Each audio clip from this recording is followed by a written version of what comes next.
বন্ধুরা, আমরা আমাদের আগের লেসনে দেখেছি কিভাবে ক্রপ টুল ব্যবহার করে ইমেজ থেকে কোনো একটি বিশেষ অংশ কেটে নেওয়া যায়।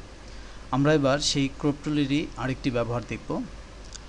লক্ষ্য করুন, এখানে আমাদের একটি ইমেজ রয়েছে, যার একটি অংশে কিছু টেক্সট রয়েছে এবং অপর একটি অংশে ইমেজ রয়েছে। আমি এখান থেকে ক্রপ টুলটি ব্যবহার করে আগের মতোই আমি যে অংশটুকু কেটে নিতে চাচ্ছি সেই রিজিয়নটি নির্বাচন করছি। এবার আমি আমার সিলেকশনটিকে আমি ঘুরিয়ে দিচ্ছি, কিছুটা এমনভাবে ঘুরছি যেন এই অংশের টেক্সটটি না ঢুকে যায়। এখানে এই অংশটি কাটা যাবে, এখানে এই অংশটি, বাট এই রিজিয়নটি কিন্তু রেক্ট্যাঙ্গুলার হওয়া সত্ত্বেও এটি একটু কার্ভ অবস্থায় আছে, অর্থাৎ এটি একটি নির্দিষ্ট অ্যাঙ্গেলে আছে।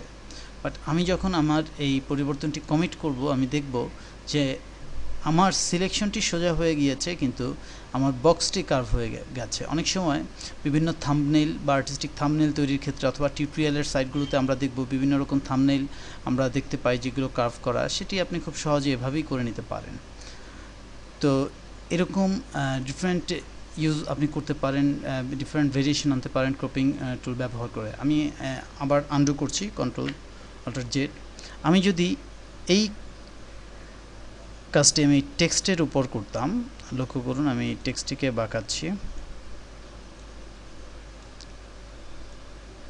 আমি এই টেক্সট অংশটুকু নিয়ে এন্টার চাপছি।